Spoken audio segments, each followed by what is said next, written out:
मधुबनी नगर निगम में आज मेयर अरुण राय की अध्यक्षता में बोर्ड की महत्वपूर्ण बैठक आयोजित की गई। बैठक में मधुबनी नगर विधायक माधव आनंद विशेष रूप से उपस्थित रहे। इसके अलावा नगर आयुक्त उमेश भारती, डिप्टी मेयर अमानुल्लाह खान सहित नगर निगम के सभी पार्षदों की मौजूदगी रही।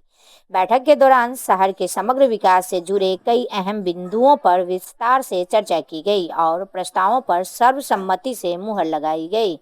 बैठक को संबोधित करते हुए विधायक माधव आनंद ने कहा कि सुंदर मधुबनी और स्वच्छ मधुबनी हमारी प्राथमिकता है।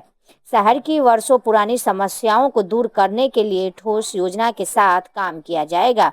उन्होंने कहा कि नगर निगम और जनप्रतिनिधि मिलकर शहर के विकास को नई दिशा देंगे।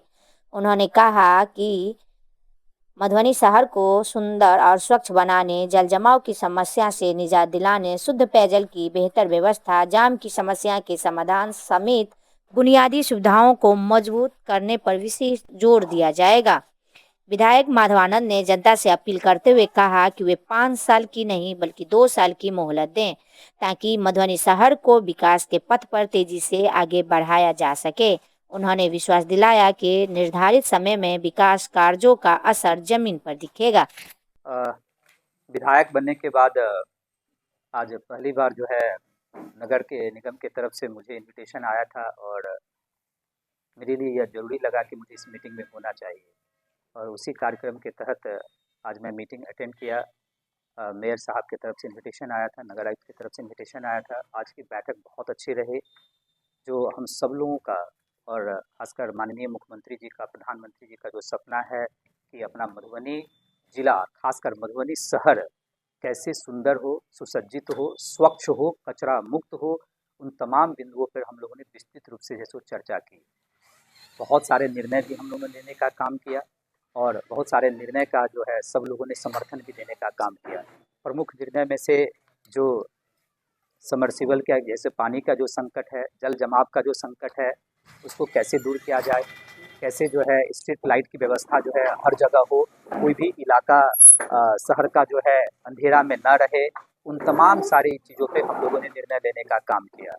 और मैं हमेशा से कहता रहा हूँ कि सबका मकसद एक ही है, सबका मकसद एक ही है कि मेरा मधुबनी शहर जो है सुंदर और स्वच्छ और कचरा मुक्त हो जाए। हम सब लोगों का पूर्ण विश्वास है मेयर साहब के नेतृत्व में, नगर आयुक्त जी के नेतृत्व में, क्योंकि इन लोगों की जिम्मेवारी बहुत अहम है।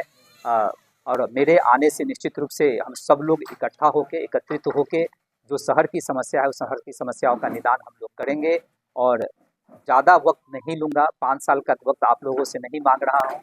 आपको बहुत सारे चीज़ 2 से 1.5 साल के अंदर आपको देखने को मिल जाएगा कि अपना शहर कितना सुंदर और स्वच्छ है, और इसी योजना में हम सब लोग लगे हुए हैं। मैं बहुत सौभाग्यशाली हूँ कि अच्छी टीम हम लोगों को मिली है और सब लोगों के संयुक्त प्रयास से हम लोग जितनी समस्या है उसका निदान करेंगे। बहुत बहुत धन्यवाद। और कुछ आप लोग?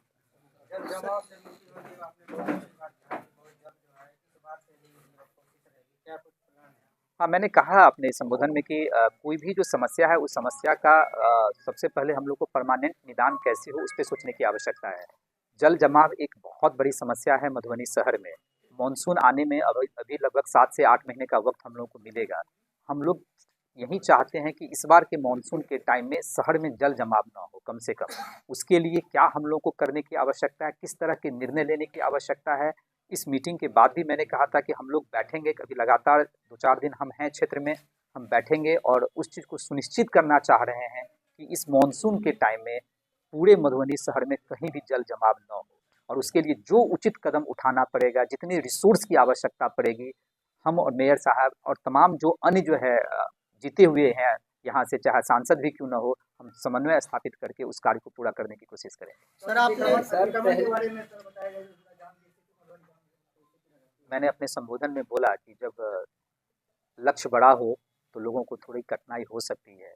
अगर प्रशासन अगर कोई इस तरह का काम कर रहे हैं अतिक्रमण हटाने के लिए, तो उसके दूरगामी परिणाम होते हैं, लोगों को लाभ मिलता है। अतिक्रमण भी एक समस्या है मधुबनी शहर में, लेकिन यह प्रशासन का काम है, हम जैसे चुने हुए व्यक्ति का काम नहीं है। लेकिन निश्चित रूप से अगर प्रशासन भी इस तरह के निर्णय ले रहे हैं तो हम लोगों को समर्थन करना चाहिए, क्योंकि उद्देश्य एक ही है कि अतिक्रमण से भी मधुबनी शहर को मुक्त किया जाए। और जो अतिक्रमण क्या कर लिया गया है, उस जगह पे ऐसी व्यवस्था की जाए कि समाज के सभी वर्गों को लाभ मिले। सर, अपने संबोधन में आपने स्टेडियम एक बहुत बड़ा मुद्दा था और वो काम भी स्टार्ट हो गया, लेकिन रुक-रुक के काम हो रहा है। क्या लग रहा है कब तक स्टेडियम बन पाएगा और हमारे बच्चे कब खेलेंगे उस स्टेडियम में? मैंने चुनाव के दरमियान शपथ पत्र निकाला था, बहुत सारे लोगों ने कटाक्ष किया, लेकिन शपथ पत्र में मैंने स्टेडियम की भी बात कही थी और 1 से 1.5 महीना हुए नहीं अभी और सब आपका स्टेडियम पे काम चालू है। मैंने अपने शपथ पत्र में बस स्टैंड की भी बात की थी और नगर आयुक्त साहब ने बोला कि ऑलरेडी पिछले हफ्ते ही डीएम साहब, नगर आयुक्त साहब, एसडीएम सबने जाके दौरा किया है। डीएम सर से मेरी बात हुई, उन्होंने कहा कि सर आप जो है 20 तारीख के बाद एक बार भ्रमण करके देखिएगा और मेरा प्रस्तावित भी है कि हम 21 तारीख को जो है सो वहाँ जाएंगे, देखेंगे, समीक्षा करेंगे।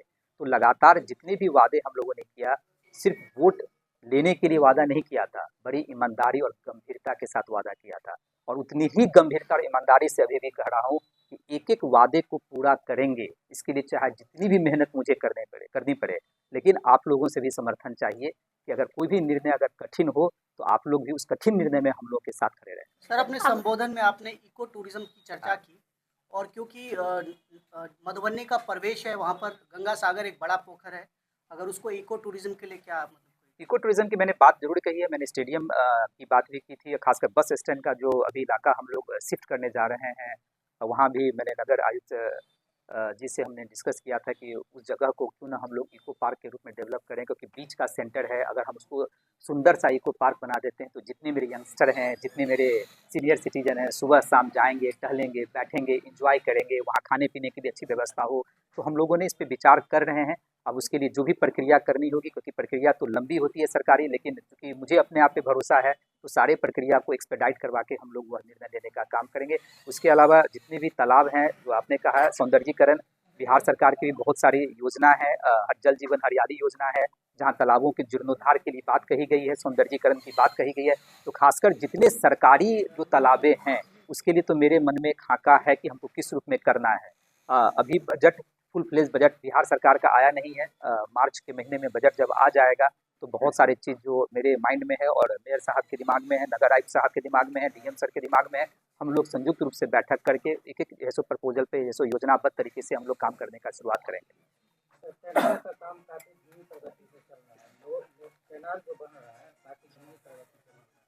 देखिए, केनाल की समस्या है, उसमें अतिक्रमण का भी मामला है, हम लोग के संज्ञान में है। इसीलिए मैंने इशारों में बहुत बातें कह दी है। उस पे हम लोग काम कर रहे हैं और किसी को कठिनाई न हो, यह भी हम लोग ध्यान रख रहे हैं। किसी का जो है, किसी को चोट न पहुँचे, दिल में दर्द न हो, उस चीज़ का भी शासन प्रशासन की तरफ से ध्यान रखा जा रहा है, हम लोग की तरफ से भी ध्यान रखा जा रहा है। लेकिन उस योजना पे भी हम लोग काम तक बदलते हुए मधुबनी कब तक देखेंगे हम? बहुत जल्दी। आप बदलते हुए मधुबनी देख रहे हैं अभी आप। बस स्टैंड की मैंने बात की, आपका स्टेडियम की मैंने बात की, इको पार्क की मैंने बात की, अभी जो सौंदर्यीकरण तालाबों का होना उसकी बात की, जल जमाव की समस्या का मैंने जिक्र किया। अगर यही 4-5 स्टेप ले लेंगे तो आपको मधुबनी बहुत कुछ चेंज करते नजर आएगा।